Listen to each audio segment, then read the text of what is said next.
Review of Hannah Arendt, on Revolution. Erich Hobsbawm.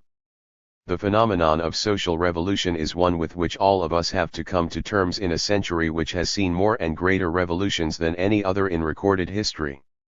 By the very nature of their impact, however, revolutions are very difficult to analyze satisfactorily, surrounded as they are and must be by a cloud of hope and disillusion, of love, hatred and fear, of their own myths and the myths of counter-propaganda. After all, few historians of the French Revolution who wrote before the 100th anniversary of its outbreak are now read, and the real historiography of the Russian Revolution, in spite of some accumulation of preliminary material, is only just beginning. The scientific study of revolutions does not mean dispassionate study. It is fairly certain that the major achievements in this field will be committed, generally to sympathy with revolutions, if the historiography of the French is any guide. Committed study is not necessarily mere pamphleteering, as Mommsen and Rostovtsev demonstrated. Yet it is natural that in the early stages of the investigation of social revolutions the market tends to be swamped by pamphlets, sometimes simple, sometimes masquerading as serious historical and sociological work, and therefore demanding serious criticism. Their public is normally not that of the experts or the serious student. Thus it is perhaps not without significance that the four encomia printed on the cover of Miss Hannah Arendt's On Revolution come not from historians or sociologists, but from literary figures. But of course such works may hold great interest for the specialist nevertheless. The question to be asked about Miss Arendt's book is whether it does. The answer, so far as the student of the French and most other modern revolutions is concerned, must be no. I am not able to judge her contribution to the study of the American Revolution, though I suspect that it is not great. The book therefore stands or falls not by the author's discoveries or insights into certain specific historical phenomena, but by the interest of her general ideas and interpretations.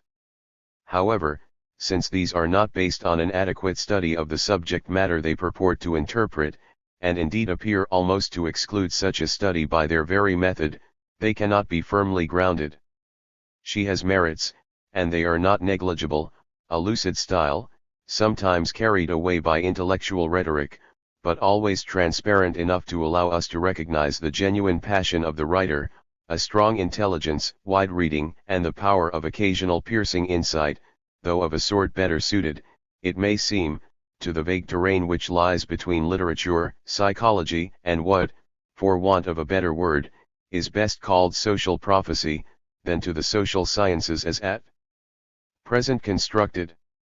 However, even of her insights it is possible to say what Lloyd George observed of Lord Kitchener, namely that their beams occasionally illuminate the horizon, but leave the scene in darkness between their flashes.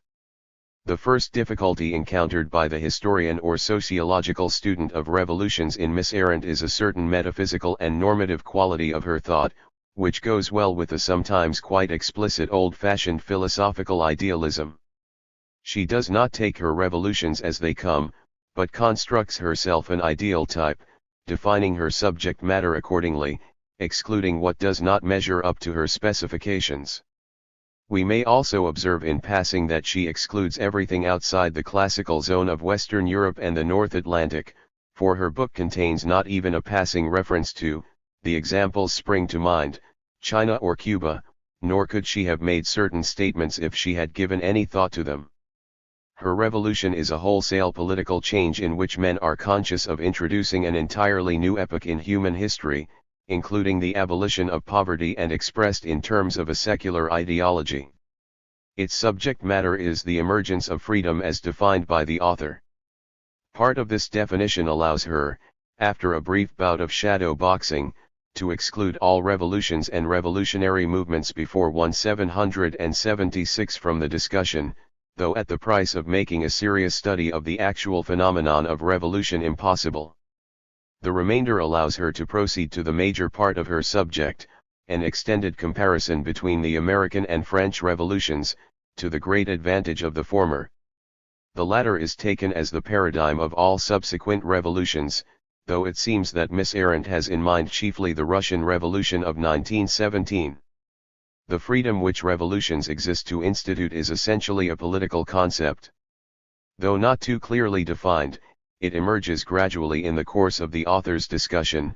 It is quite distinct from the abolition of poverty which Miss Arendt regards as the corrupter of revolution, in whatever form it occurs, which includes the capitalist point. For we may infer that any revolution in which the social and economic element plays a major role puts itself out of Miss Arendt's court, which more or less eliminates every revolution that the student of the subject might desire to investigate.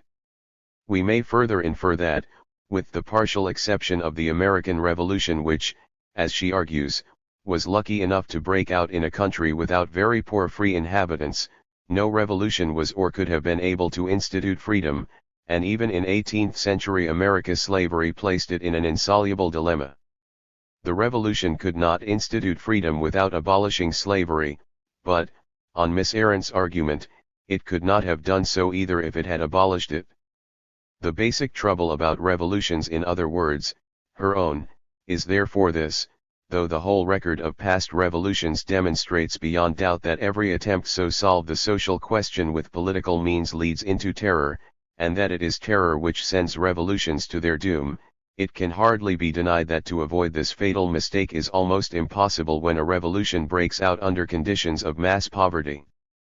The freedom which revolution exists to institute is more than the mere absence of restraints upon the person or guarantees of civil liberties, for neither of these requires any particular form of government, but only the absence of tyranny and despotism. 5. It appears to consist of the right and possibility of participating actively in the affairs of the commonwealth, of the joys and rewards of public life, as conceived perhaps originally in the Greek polis.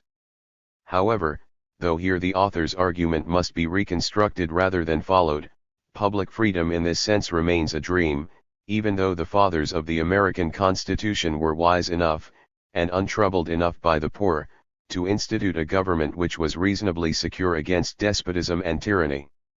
The crux of the genuine revolutionary tradition is that it keeps this dream alive. It has done so by means of a constant tendency to generate spontaneous organs capable of realizing public freedom, namely the local or sectional, elective or direct assemblies and councils, which have emerged in the course of revolutions only to be suppressed by the dictatorship of the party. Such councils ought to have a purely political function. Government and administration being distinct, the attempt to use them, e.g. for the management of economic affairs, is undesirable and doomed to failure, even when it is not part of a plot by the revolutionary party to drive away from the political realm and back into the factories.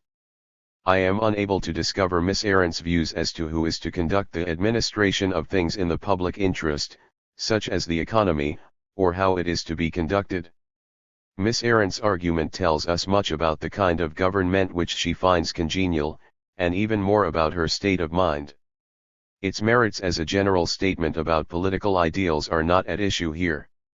On the other hand, it is relevant to observe that the nature of her arguments not merely makes it impossible to use in the analysis of actual revolutions, at least in terms which have meaning for the historian or social scientist, but also eliminates the possibility of meaningful dialogue between her and those interested. 6. However, Miss Arendt appears to forget her distinction when she observes later that we also know to our sorrow that freedom has been better preserved in countries where no revolution ever broke out, no matter how outrageous the circumstances of the powers that be, than in those in which revolutions have been victorious. Here freedom appears to be used in a sense which she has already rejected. The statement is in any case open to question. In actual revolutions, in so far as Miss Arendt writes about history about revolutions, as they may be contemporaneously observed, retrospectively surveyed, or prospectively assessed, her connection with it is as incidental as that of medieval theologians and astronomers. Both talked about planets, and both meant, at least in part, the same celestial bodies, but contact did not go much further. The historian or sociologist, for instance, will be irritated, as the author plainly is not, by a certain lack of interest in mere fact. This cannot be described as inaccuracy or ignorance, for Miss Arendt is learned and scholarly enough to be aware of such inadequacies if she chooses, but rather as a preference for metaphysical construct or poetic feeling over reality. When she observes even as an old man, in 1871, Marx was still revolutionary enough to welcome enthusiastically the Paris Commune, although this outbreak contradicted all his theories and predictions, she must be aware that the first part of the sentence is wrong, and the second at the very least open to much debate. Her statement is not really a historical one, but rather, as it were, a line in an intellectual drama, which it would be as unfair to judge by historical standards as Schiller's Don Carlos. She knows that Lenin's formula for Russian development-electrification plus Soviets, was not intended to eliminate the role of the party or the building of socialism, as she argues. But her interpretation gives an additional sharpness to her contention that the future of the Soviet revolution ought to have lain along the lines of a politically neutral technology and a grassroots political system outside all parties. To object "but this is not what Lenin meant" is to introduce questions belonging to a different order of discourse from hers. And yet, can such questions be entirely left outside? Insofar as she claims to be discussing not merely the idea of revolution, but also certain identifiable events and institutions, they cannot. Since the spontaneous tendency to generate organs such as Soviets is clearly of great moment to Miss Arendt, and provides evidence for her interpretation, one might for instance have expected her to show some interest in the actual form such popular organs take. In fact, the author is clearly not interested in these. It is even difficult to discover what precisely she has in mind, for she talks in the same breath of politically very different organizations. The ancestors of the Soviets, she holds, were either the Paris sections of the French Revolution or the political societies. Possibly sociological analysis might show these to have been similar, but Miss Arendt refrains from it. 6. Again, it is evidently not the historical truth of the matter. That the party and council systems are almost coeval, both were unknown prior to the revolutions and both are the consequences of the modern and revolutionary tenet that all inhabitants of a given territory are entitled to be admitted to the public, political realm.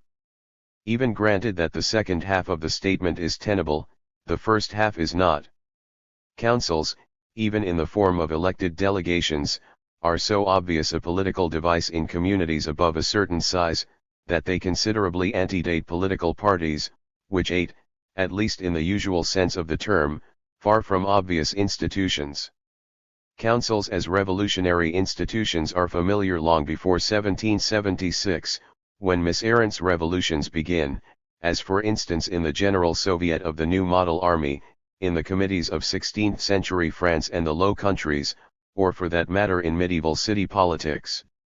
A council system under this name is certainly coeval with, or rather posterior to, the political parties of 1905 Russia, since it was they who recognized the possible implications of the Soviets for the revolutionary government of nations, but the idea of decentralized government by autonomous communal organs, perhaps linked by pyramids of higher delegate bodies, is for practical reasons extremely ancient. Nor indeed have councils always been primarily political, with the social and economic claims playing a minor role.